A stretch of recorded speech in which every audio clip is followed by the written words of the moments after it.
Romanos 4, verso 1, dice así: ¿qué pues diremos que halló Abraham nuestro padre según la carne? Porque si Abraham fue justificado por las obras, tiene de qué gloriarse, pero no para con Dios. Porque ¿qué dice la Escritura? Creyó Abraham a Dios y le fue contado por justicia. Pero al que obra, no se le cuenta el salario como gracia, sino como deuda. Mas el que no obra, sino que cree en aquel que justifica al impío, su obra le es contada por justicia. Recordamos algunas cosas que hemos estado hablando, amados. Hemos hablado acerca de la condición pecaminosa de todos los seres humanos. El capítulo 1 y el capítulo 2 venían hablando acerca de la condición del hombre, la condición del ser humano. No importa si era un hombre que hacía cosas buenas, no importa si era un religioso y no importa si era el más perdido de los paganos. Delante de Dios todos somos pecadores. Y así lo ve las Escrituras. Aún la persona religiosa, que ahí está representada por el judío, aún la persona moralista, que tiene preceptos muy altos, pero también falla y peca, termina en parte del capítulo 2 diciendo que todos somos pecadores. Todos. Y no hay justo, no hay ni uno, ningún justo delante de Dios. Alguien que haga lo bueno, alguien que se porte correctamente, o sea que alguien perfecto no existe. Y en el capítulo o en la parte anterior habíamos estudiado un poquito sobre el tema de la justificación, que es la doctrina, una de las doctrinas principales de la carta a los romanos. No se lo olvide, justificación, que significa declarar justo al que es injusto o es un malhechor. Es un decreto en el cual Dios declara justo a aquella persona que era malhechora. Pero les expliqué que esta justicia consiste no solamente en perdonarlos, sino que como el estándar de Dios es muy alto y es muy grande, se necesita cumplir. Y la paga del pecado iba a ser la muerte. Alguien ocupa nuestro lugar, alguien paga el precio de nuestros pecados, alguien muere por nosotros. Alguien se le carga todo el castigo sobre él. Y recuerden cuando Jesús dijo: Padre, ¿por qué me has abandonado? Posiblemente él sintió toda esa carga de nuestros pecados sobre sí. Y en ese momento algunos estudiosos, no lo dice la Biblia, creen que el Padre pudo haber retirado su vista del Hijo en esos segundos por la carga de pecados que estaban sobre él. Y por esa gracia y por ese favor somos nosotros declarados justos como si no hubiéramos hecho nada, porque el Señor Jesús pagó mi culpa, pagó mis pecados. Y esa es la doctrina que aquí vemos como la justificación. Aquí hay un pequeño bosquejo de la justificación. Voy a empezar. Y sí, puedo empezar, ¿no? Vamos a ver. Ok, a ver si estamos bien. No, estoy perdido, que este no es el mío. Ok, vamos a hablar sobre el ejemplo de Abraham como un ejemplo de justificación del Antiguo Testamento. Y yo quiero que no se olvide de algo del contexto. En Roma, en este momento, existían muchas sinagogas. ¿Saben qué es una sinagoga? Bueno, es un lugar, ¿verdad?, de culto a Dios. Bueno, a Dios sí, al Dios en el sentido judío que utilizan los judíos. Y en este momento Roma estaba llena de sinagogas que estaban imponiendo la práctica de la ley para ser salvos. Y los primeros convertidos cristianos se topaban con esta lucha de los romanos o de los judíos que querían que ellos practicaran la ley y se circuncidaran, pero la practicaran tal y cual como decía el Antiguo Testamento. Entonces en Roma tenían esa lucha. Lo que le quería mostrar, vamos a ver si estamos bien, es esto. Este es un bosquejo del tema de los romanos en la carta. El capítulo 3 del verso 21 al 31, que ya lo vimos, explica qué es la justificación, que somos declarados justos, ¿verdad? Es el decreto de Dios de declararnos justos.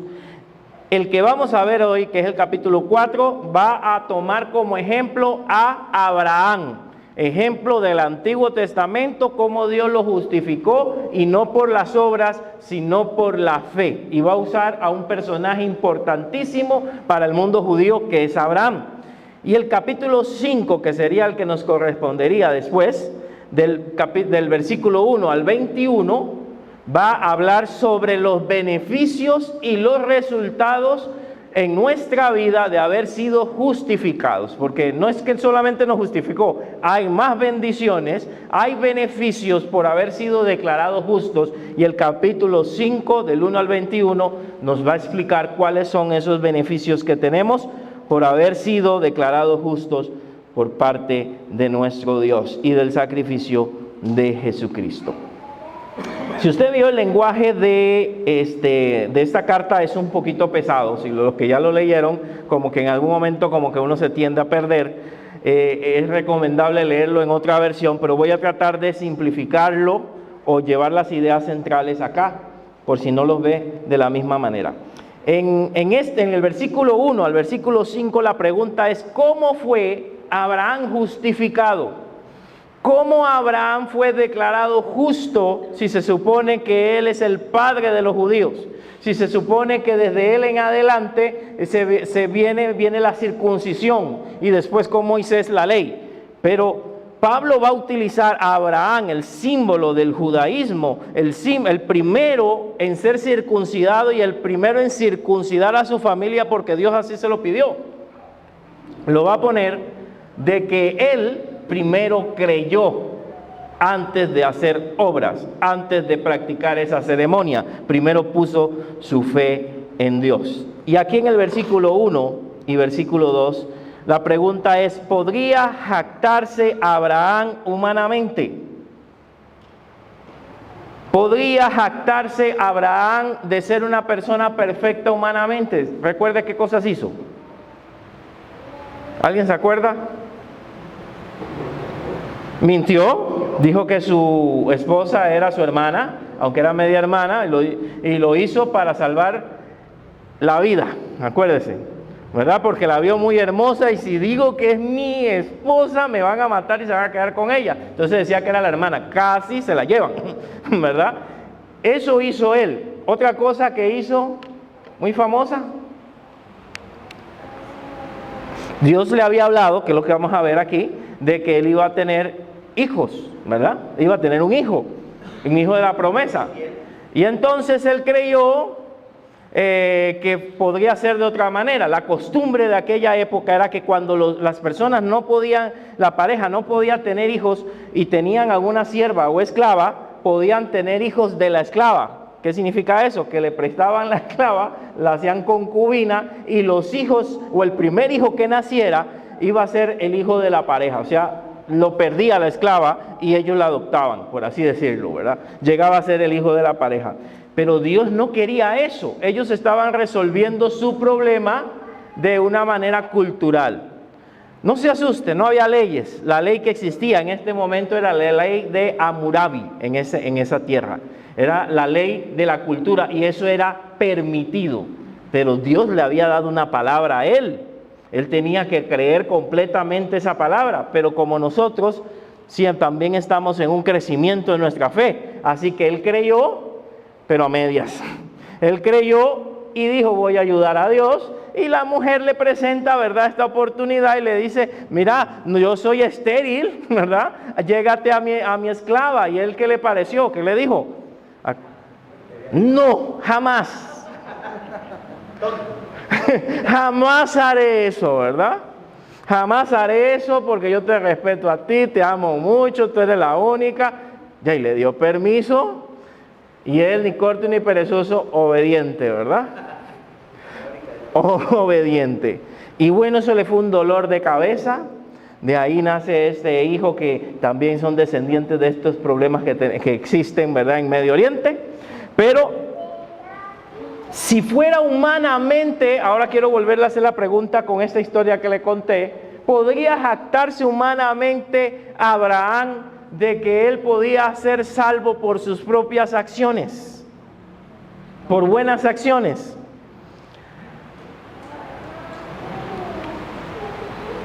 No. ¿Por qué no? Porque mostró que era pecador. Mostró que no era perfecto. Ahora, hizo muchas cosas buenas, sí, claro que sí. Pero él no fue justificado por sus obras, porque no eran tampoco perfectas. Si fuera por sus obras, nadie sería salvo, porque así como hacemos cosas buenas, también hacemos cosas malas. ¿Qué hizo Abraham para que fuera considerado justo? Verso 3 nos da la clave. En el 2 nos dice que porque si Abraham fue justificado por las obras, tiene de qué gloriarse, pero no para con Dios. Para con Dios no, porque le queda debiendo a Dios. Pero en el versículo 3, ¿qué hizo que Abraham fuera considerado por Dios justo? Porque Dios habla en Génesis que él era justo. ¿Están de acuerdo? Verso 3. Porque dice la Escritura, ¿qué dice la Escritura? Creyó Abraham a Dios y le fue contado por... Entonces, ¿qué fue lo que justificó a Abraham en el Antiguo Testamento? ¿Qué fue lo que a Dios le agradó? ¿Su buena conducta? Su fe.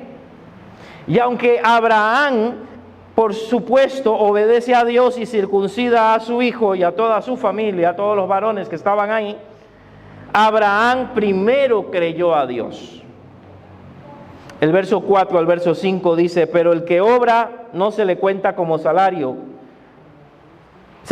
No se le cuenta el salario como gracia, sino como deuda. O sea, hay algo que pagarle. Mas al que no obra, sino que cree en aquel que justifica al impío, su fe le es contada por justicia. O sea, al que cree, le es contada su fe por justicia. Esto quiere decir, no es por obras, sino por gracia. La salvación no es por obras, sino por gracia. ¿Ok? Ahora él va a saltar de Abraham y nos va a mencionar, va a hacer una pausa y nos va a mencionar al rey David, al ejemplo del rey David. ¿Cómo era el rey David? Ese es el personaje que más menciona Randall, ¿verdad? ¿Cómo era el rey David? Bueno, el rey David mató a Goliat, me dirá alguien, ¿verdad? Mató a Goliat con una piedra cuando era un joven. Tenía fe, claro que sí, para matar ese gigante, ¿verdad? Le dijo al gigante, tú vienes contra mí con espada, lanza y jabalina, pero yo voy en el nombre de Jehová de los ejércitos. Y estaba el rey y todo el mundo con miedo.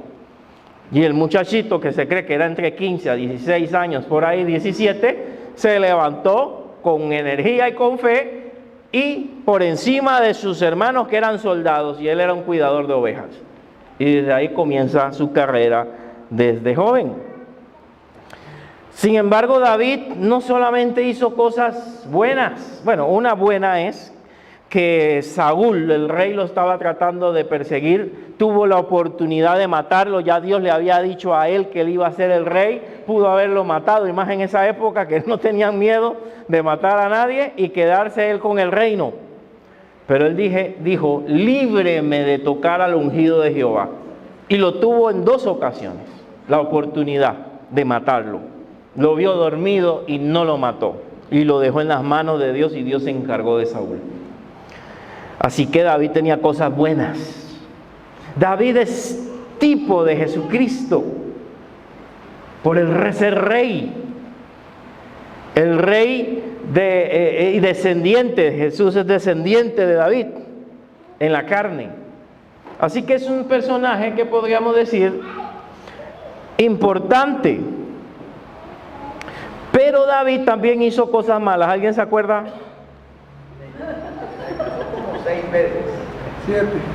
7. Le perdonamos las casadas porque digamos que era la poligamia, todavía no estaba regulada en aquella época.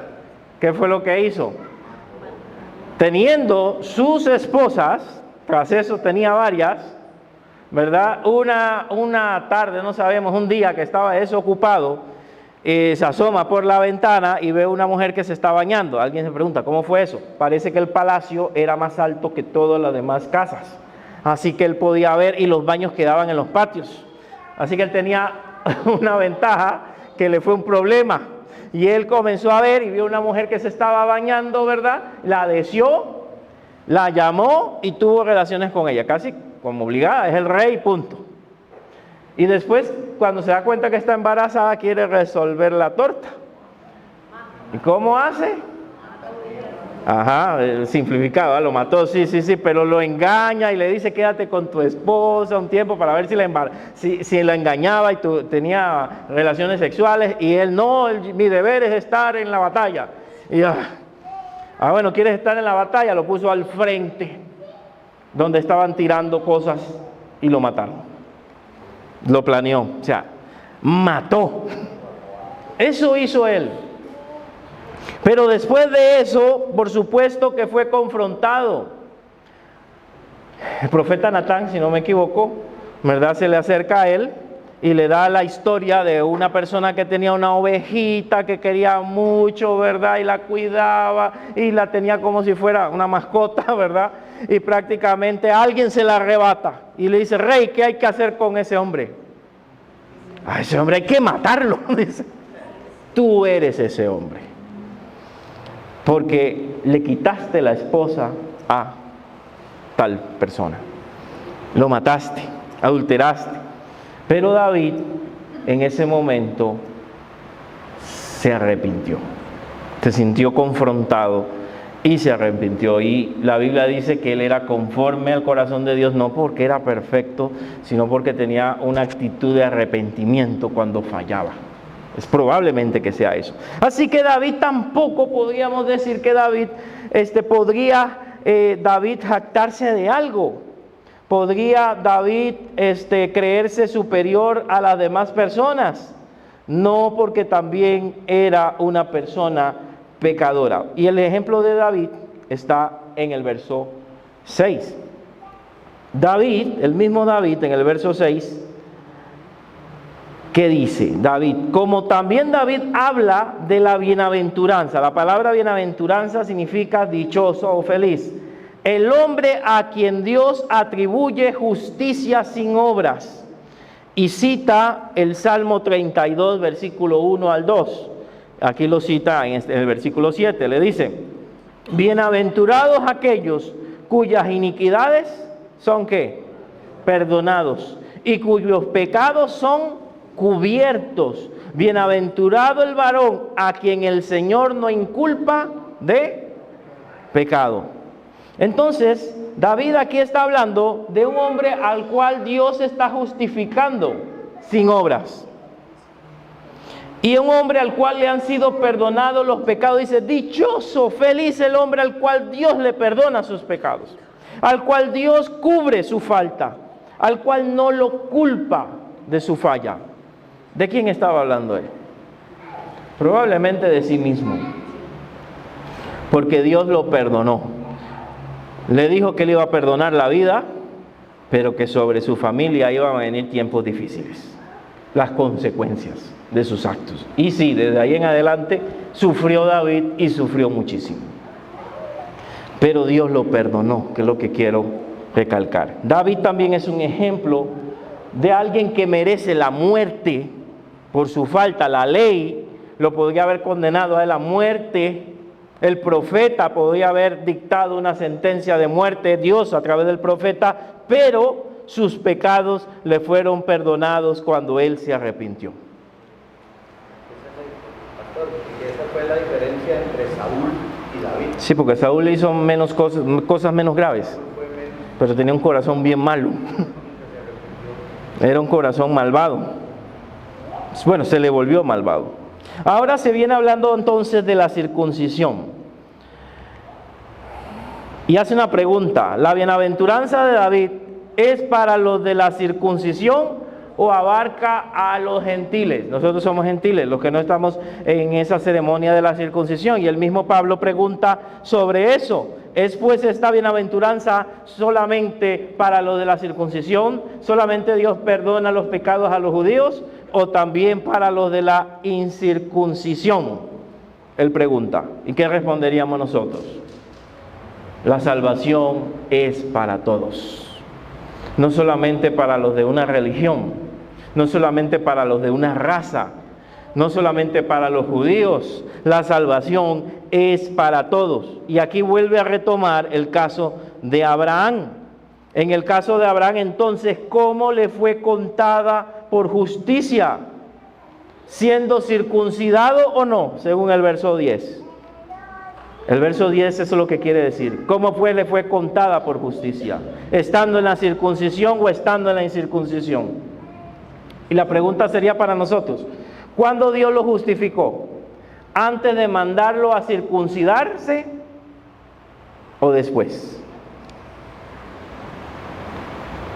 ¿Antes o después? Antes. Ya Dios lo vio justo. Ya Dios lo había declarado justo antes de la circuncisión. Y esto le está diciendo a los judíos antes de que existiera la ley, antes de que existiera la circuncisión. Aún así la salvación era por gracia, era por fe. Hay gente que enseña que en el Antiguo Testamento la salvación es por la ley, por cumplir la ley. Y yo difiero de eso. Porque si usted ve desde Génesis, en todo momento nos habla de la fe, nos habla de que Noé le creyó a Dios, nos habla de que Abraham le creyó a Dios. Aún en el Antiguo Testamento nos habla de la fe.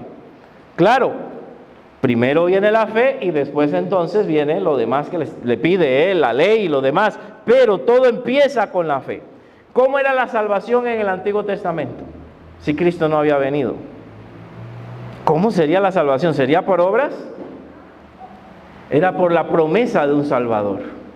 Las personas del Antiguo Testamento miraban hacia el futuro, el futuro que se le había prometido la simiente de Abraham, que se le había prometido el Mesías, que se le había prometido alguien que vendría a liberarlos a ellos de sus pecados. Y cuando están en Israel, a liberarlos completamente.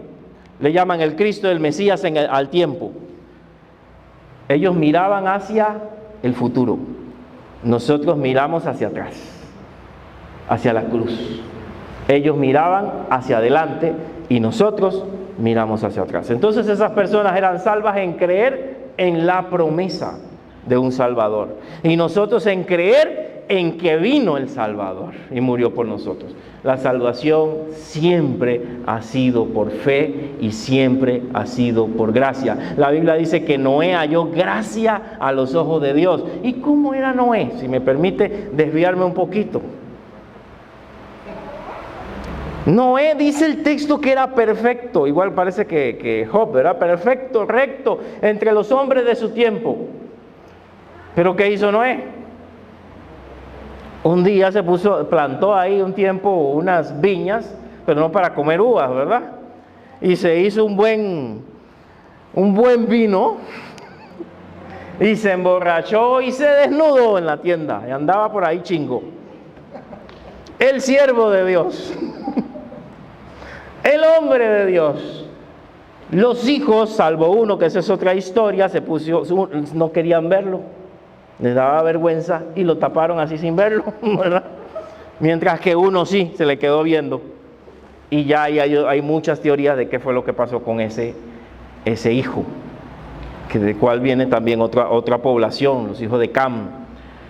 Pero el tema es que Noé, que dice el texto que halló gracia delante de Dios, que era hombre perfecto, lo vemos haciendo eso. Entonces, ¿qué idea tiene la Biblia de perfecto? La fe, por gracia, porque Dios lo eligió, porque Dios lo escogió, porque encontró en él fe diferente a todos los demás, pero no era porque era un hombre sin errores. Y eso también lo tenemos que ver. Nosotros que nos creemos tal vez, hermanos, la última Coca-Cola en el desierto evangélico, ¿verdad? Nos creemos mejores que las demás religiones y a veces lo hacemos sentir, es que nosotros tenemos la sana doctrina, nosotros sí estudiamos la Biblia, nosotros sí amamos a Dios y bueno, qué lindo, ¿verdad? Los judíos también decían lo mismo y vea lo que pasó. Los judíos tenían la ley y vea lo que pasó. Tenemos que tener cuidado de eso y no olvidarnos que somos salvos por la gracia de Dios. Por la gracia de Dios. Ahora no es una gracia y lo vamos a ver más adelante para hacer lo que nos da la gana, no, pero es por la gracia. Y este es el argumento que viene desarrollando el apóstol. Verso 10 hace la pregunta: ¿cómo le fue contada? ¿Siendo circuncidado o no? Por supuesto, la respuesta retórica es que fue no en la circuncisión, sino en la incircuncisión, o sea, antes de ser circuncidado. Entonces, si fue antes de ser circuncidado, entonces, ¿qué era la circuncisión? ¿Para qué servía eso? Para nada, dice alguien por ahí. ¿Para qué servía? Era una señal de la justificación. Gálatas 2, 8, 9 nos dice que somos salvos por gracia, y lo he repetido varias veces, ¿verdad? Pero el versículo 10 nos dice, nos dice que no por obras para que nadie se gloríe, es lo mismo, pero el versículo 10 nos dice para buenas obras. ¿Cuál es la señal de que nosotros hemos creído en Dios? Las obras se convierten en una señal. Así que tampoco es desechar las obras por completo. Por eso Santiago habla también del mismo tema de Abraham, para decir, sí, pero las obras también son importantes.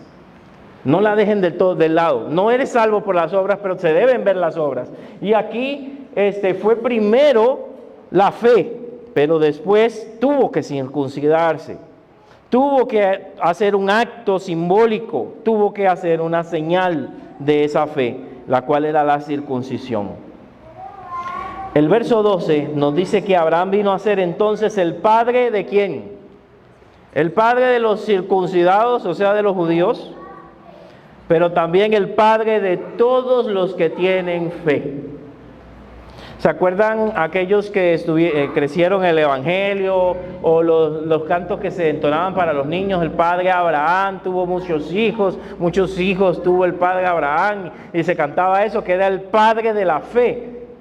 Abraham no solamente fue el padre de los judíos, y Pablo lo está argumentando aquí, sino que fue el padre de todos los que creen, de todos los que tienen fe, según el verso 12. Hay una promesa que se le hizo a Abraham. ¿Fe en qué? A él se le hizo una promesa y él tenía que creer en esa promesa. La promesa fue dada por la justicia de la fe y no de la ley. El verso 13, porque no por la ley fue dada a Abraham o a su descendencia la promesa de que sería heredero del mundo, sino por la justicia de la fe. ¿Alguien puede buscarme Génesis 22, 18? ¿Cuál promesa?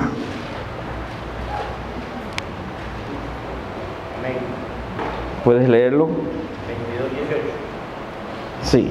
En tu simiente serán benditas todas las naciones de la tierra, por cuanto obedeciste a Dios. Se le dice a Abraham, por haber sido obediente, ahí esa es la promesa, en tu simiente serán benditas todas las naciones de la tierra. No está hablando de Israel nada más, no está hablando de los judíos, está diciendo que todas las naciones, los judíos olvidaron eso. La bendición de Abraham era para todos. ¿Y qué es simiente? Una palabra así como rara, ¿verdad? Simiente es en tu descendiente serán benditas todas las naciones de la tierra. Estamos hablando de Génesis. En tu descendiente van a ser benditas todas las naciones de la tierra. ¿Quién es ese descendiente? Es en singular, está hablando de una persona. En tu descendiente serán benditas todas las naciones. ¿Quién será? Jesucristo. Es la simiente. Es la simiente de Abraham. Es la simiente de David. Y ahí va. Desde Génesis 3 se habla de la simiente. ¿Se acuerda cuando la mujer pecó, verdad? Cuando la mujer pecó, y entonces, ¿qué se le dice a la mujer? ¿Verdad? Tú majarás ¿a quién? La cabeza. Ajá, ¿verdad? Y ella te morderá en el calcañar, o sea, en el talón. Y habrá enemistad entre tú y la simiente suya. Está hablando de generaciones. Desde ahí se está hablando de la libertad que tendría Jesús en la cruz del Calvario para nosotros. Cuando Él fue mordida, la mujer en el talón, cuando Jesús es crucificado. Pero también le aplasta la cabeza a la serpiente que representa a Satanás. Esa es una profecía muy difícil de entender, pero ahí está desde Génesis. Y después se vuelve a repetir con Abraham y le dicen tu simiente. Y después también se habla del descendiente de David, y ahí la van tirando más adelante hasta que aparece Jesucristo. Es un linaje, por así decirlo. Es una simiente que ellos tenían y estaban esperando que apareciera, que es Jesucristo. Así que la promesa fue dada. ¿Y cuál era la promesa? De que un descendiente vendría, y en ese descendiente serían benditas todas las naciones de la tierra. ¿Y quiénes son esas naciones, hermanos? ¿Quién usted cree que son esas naciones? Somos nosotros. Todo lo que hemos creído en Jesús, recibimos esa bendición de esa promesa que se le hizo a Abraham, que de él serían benditas muchas naciones. Y la Biblia dice, bienaventurada la nación cuyo Dios es Jehová. Todos los que hemos creído en Dios estamos bajo esa bendición. Y la salvación viene también por esa bendición y esa promesa hecha a Abraham de que serían benditas todas las naciones de la tierra. Así que la promesa, verso 14, no podría ser anulada. Porque si los que son de la ley son herederos, vana resulta la fe. O sea, no solamente los judíos, sino que también hay otros herederos, y esos herederos somos nosotros. La ley que produce, según el versículo 15, ira. La ley solo produce ira, y lo que vino a traer Jesús fue vida, no ira. La ley produce castigo, pero Jesús produce salvación. La promesa de Abraham la encontramos también en el verso 16. Por lo tanto es por fe. La salvación es ¿por qué? La justificación ¿por medio de qué? Por fe, para que sea por gracia. ¿Qué significaba gracia? Favor no merecido, a fin de que la promesa sea firme para toda la descendencia, no solamente para la que es de la ley, o sea, no solamente para los judíos, sino para la descendencia que es de fe, o sea, nosotros. Está la descendencia de la ley, que son los judíos, y está la descendencia que ha creído en Jesús por fe. Así que, hermanos, es por gracia. Si algún grupo le dice, mira, sí, tú eres salvo, pero para completar tu salvación tienes que dejar de comer cerdo, tienes que guardar los miércoles. Me serviría guardar los miércoles, guardar tal día, porque es el día del Señor. Eso es añadirle a la salvación, añadirle de estatutos y decretos humanos. La salvación es por gracia, no es por acciones, no es por ceremonias, no es por cumplir con ritos, es creyendo en Jesús. Y de ahí, por supuesto, el Espíritu Santo nos ayuda a cumplir sus mandatos. Pero no es algo religioso. El verso 17, muy interesante, ahí dice lo que sucedió en Génesis. Como está escrito, te he puesto por padre de mucha gente delante de Dios a quien creyó, el cual da vida a los muertos y llama las cosas que no son. Eso se encuentra en Génesis 17:5. Pero vea el verso 18. El que creyó en esperanza contra esperanza. Eso es muy raro en la Reina Valera. Significa contra toda esperanza. El que creyó contra toda esperanza para llegar a ser padre de mucha gente, conforme a lo que se le había dicho, así será tu descendencia. Abraham creyó, hermanos, contra toda esperanza. ¿Por qué Abraham creyó contra toda esperanza? ¿Cómo era Abraham, hermanos? Un hombre de 40.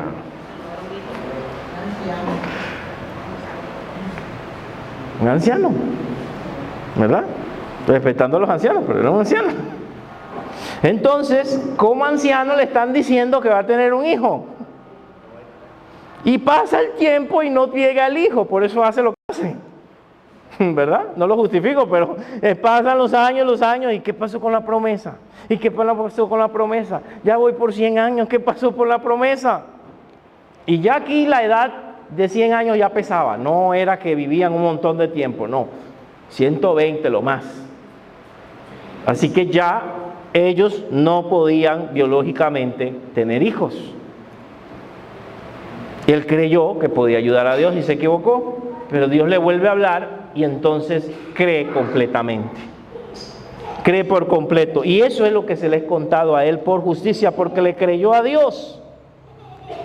Pero le creyó a Dios a pesar de ¿qué? De las circunstancias. Veamos las circunstancias. Verso 17. Abraham se convirtió en el padre de muchos. Creyó contra toda esperanza. O sea, ya no tenía esperanza. Según Génesis 15, 5, 6. Ya estaba viejo. Dios le habló, ¿verdad? Y él creyó, pero ya él estaba mayor. El verso 19 nos dice que no se debilitó en la fe al ver su cuerpo o al considerar su cuerpo. Vea qué duro Pablo aquí, que ya estaba como muerto. Pablo es terrible, ¿verdad? Que ya estaba como muerto. Así dice, ya su cuerpo estaba como muerto. No me pregunten en qué sentido estaba hablando, pero dice ya él estaba muerto, siendo de casi 100 años, o por la esterilidad de la matriz de Sara. Vea que él está hablando desde la parte física, ¿verdad?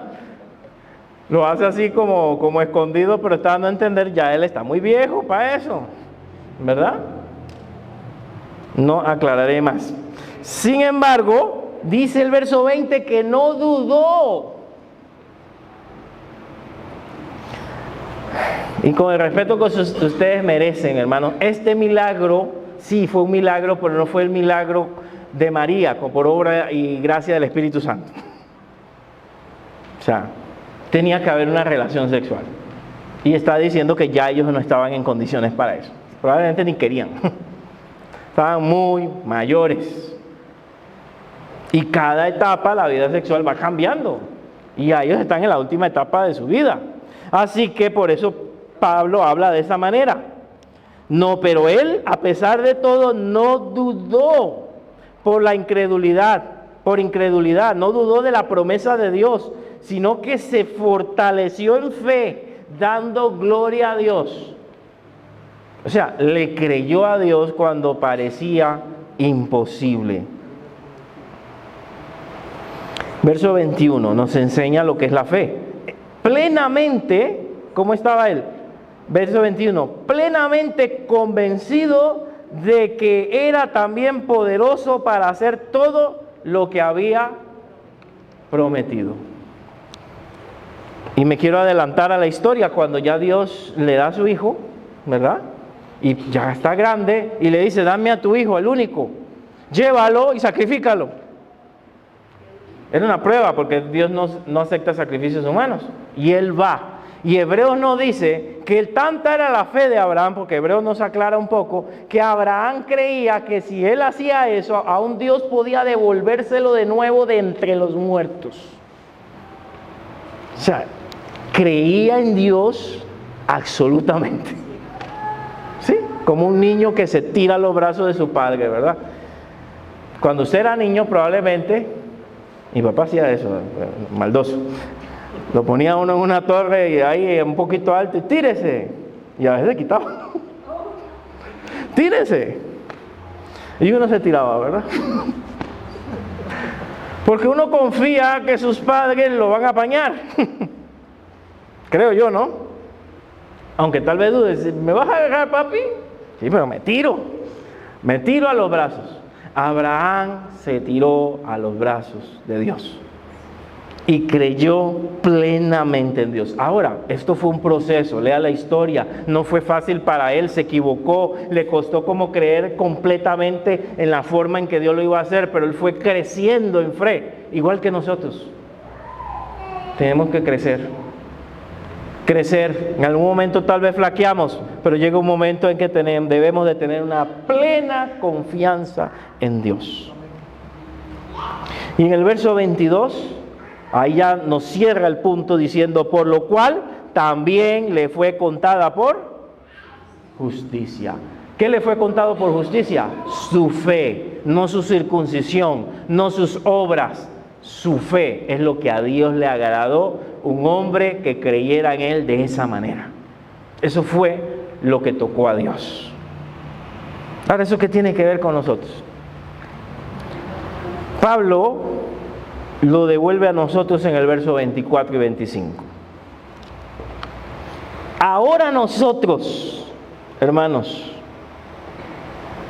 sino también respecto a nosotros, o sea, también a nosotros se nos puede ser contada por justicia, a quienes ha de ser contada la fe, de la misma manera, sino también con respecto a nosotros, a quien ha de ser contada, esto es, a los que creemos en el que levantó de los muertos. ¿Usted vio a Jesús resucitar? No, los ateos se burlan de nosotros, ¿verdad? Pero creemos en lo que dicen las Escrituras, creemos en la evidencia, creemos en lo que sentimos y creemos cuando vemos a Dios actuando en nuestra vida y decimos, realmente Dios existe. Cuando usted ora y Dios se glorifica, realmente Él existe. Así que lo que hemos creído en Jesús y hemos depositado nuestra fe en Él como Salvador, yo deposito mi fe y confío que Él me va a salvar, que yo no tengo que hacer nada para ser salvo. Creo que Él murió, que Él resucitó. Y eso a Dios le agrada y lo cuenta por justicia. Y es el método de salvación que Él emplea para la humanidad. Creer en Él. Y usted dice, ay, qué fácil, pastor. No, no es fácil. No es fácil. Decimos que es fácil, pero confiar en alguien que no vemos no es fácil. Hay dudas, hay dificultades. Y mucha gente no entrega su vida a Cristo porque no cree. Pero aquel que ha creído, le es contada por justicia. A los que creemos que Él lo levantó, o sea, el Padre lo levantó de los muertos, y que Jesús fue entregado, según el versículo 25, ¿verdad? Fue entregado por nuestras transgresiones. ¿Qué es transgresiones? Cuando quebrantamos una ley, o sea, por nuestros pecados. Dice, el cual fue entregado por nuestras transgresiones y resucitado para nuestra, ¿qué? Justificación. ¿Qué es justificado?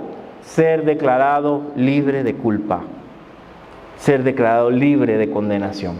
Eso es ser justificado. Abraham es un ejemplo de que se puede alcanzar la justificación de Dios sin las obras. Abraham fue justificado antes de existir la circuncisión y la ley, y fue justificado por la fe, por medio de la fe. En Cristo también somos justificados sin las obras. Se le prometió a Abraham que en él serían benditas todas las naciones. Abraham creyó a la promesa de Dios de que tendría un descendiente y que de ese descendiente serán benditas todas las naciones. Serían salvas todas las naciones. Y ese descendiente es Jesús. Ahora nosotros, si creemos en ese descendiente, si creemos en Cristo como Salvador, somos declarados justos por medio de la fe. Pablo aquí está colocando la salvación como un aspecto legal y está colocando a Abraham como ejemplo de que se puede ser salvo creyendo en Jesús sin necesitar la circuncisión, sin necesitar los ritos de la ley ni cualquier tipo de obra, con la fe genuina en Jesucristo. Así que, ¿cómo aplicamos esto para nuestra vida? Yo le pregunto, ¿creemos que Jesús nos ha perdonado de nuestros pecados? ¿O seguimos haciendo obras, pueden hacer obras evangélicas, para satisfacer a Dios? Porque hay gente que todavía cree que con el servicio que hacemos para Dios, que debemos servir a Dios por amor, porque Él murió por mí, porque yo lo amo, pero algunos creen que haciendo cosas le compro a Él la salvación.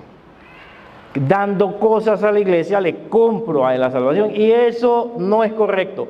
Todo lo que hagamos debe ser hecho por amor. Y yo sé que esto no es muy popular, porque yo podría enseñar, hermanos, que si usted no sirve se va para el infierno, si usted no diezma ni ofrenda se va para el infierno, si usted no hace esto, y probablemente habrá mucha gente activa llena de miedo y de temor. Y funciona, en algunos grupos funciona. Los testigos, te ve esas imágenes del infierno y todo ese asunto y no estás repartiendo volantes, ¿verdad? Para no llegar a un estado de condenación, para no hacer lo malo. Pero no es por obras, es por gracia. Pero la pone más difícil el Señor, porque si es por gracia, significa que somos a veces malagradecidos. Vea, gracia, malagradecidos. Porque necesito el miedo y el temor para poder servir a Dios. Necesito el miedo y el temor para poder congregarme. Necesito el miedo y el temor para poder hacer cosas. No, es por amor. Por amor a aquel que murió por ti. Por amor a aquel que te dio todo. Aquel que te declaró justo delante de Él. Por amor a Él me aparto del pecado. Por amor a Él me alejo de lo malo. Porque Él me amó a mí primero. Así que, ¿hacemos obras para ser salvos o hacemos obras porque somos salvos? La segunda, debemos hacer obras, buenas obras, porque hemos sido transformados por Dios. ¿Dios te ha dado alguna promesa? Pregunto. Tal vez Dios te ha dado alguna promesa a tu vida. ¿Crees que Él la va a cumplir? Ve al ejemplo de Abraham. ¿O dudas? ¿O no confías? ¿Cuál es la evidencia de tu fe en Dios? Porque qué bonito servir a Dios cuando todo va bien. Pero cuando las cosas van mal y le sigo sirviendo, estoy demostrando que creo en Él. Cuando las cosas no funcionan y sigo adelante, estoy demostrando que tengo mi fe en Él y no en las circunstancias. Qué bonito guardarse para Dios cuando todo va bien, cuando todo va chévere. Pero cuando no es así, seguir a Dios es todo un reto. Y de esa manera puedo evidenciar mi fe en Dios. Le dejo un pensamiento. Como Abraham, tu fe puede bendecir la vida de muchos. No dejes de creer. Abraham creyó, pero no solamente fue bendito él, todos nosotros. Por la fe de Abraham nos alcanzó a nosotros. Tu fe puede influir en tu familia. Tu fe puede influir en los que están alrededor en tu trabajo. Tu fe puede influir en ese cónyuge que está frío, cargado, no sé. Tu fe puede influir en otro en la iglesia que tal vez necesita calentarse un poquito. Tu fe puede bendecir a otros. Así como la fe de Abraham bendijo a las naciones, incluyéndonos a nosotros. Así que, amados, muchas gracias. ¿Qué tal si oramos y le agradecemos a Dios por su salvación? Y si alguien de los que está aquí no está seguro de su salvación, yo le invito a que entregue su vida a Jesús. La entregue por completo. Ese es el mayor acto de fe que podemos hacer. Y los que estamos ya caminando en el camino de la fe y la salvación, no debemos de dejar de creer en Dios, porque andamos por fe y no por vista, dice la Escritura. Padre, probablemente algunas personas acá estén pasando alguna situación difícil. Tal vez están viendo que no hay esperanza humanamente en alguna situación. Tal vez las puertas se ven cerradas. Tal vez las situaciones se ven difíciles. Pero Dios, para ti, como hemos cantado hoy, que eres el Todopoderoso, no hay nada imposible. Y hemos creído en un Dios de lo imposible. Un Dios que puede glorificarse conforme a su voluntad, por supuesto, y puede cumplir y va a cumplir sus promesas. Y la mayor promesa que hemos recibido es la salvación. Yo creo en ti, Señor. Confiamos en ti, Señor. Y aquellos que han tenido duda o no han entregado su vida a Jesucristo, lo puedan hacer. Puedan decirle: Señor, aquí está mi vida. Perdona mis pecados. Perdona mis faltas. Entra en mi corazón y hazme una nueva persona. Yo creo en ti como mi Señor, como mi Salvador. Y aquellos que hemos flaqueado en la fe, o están débiles o estamos débiles en la fe, te pido, Señor, que los levantes y los fortalezcas. Amén.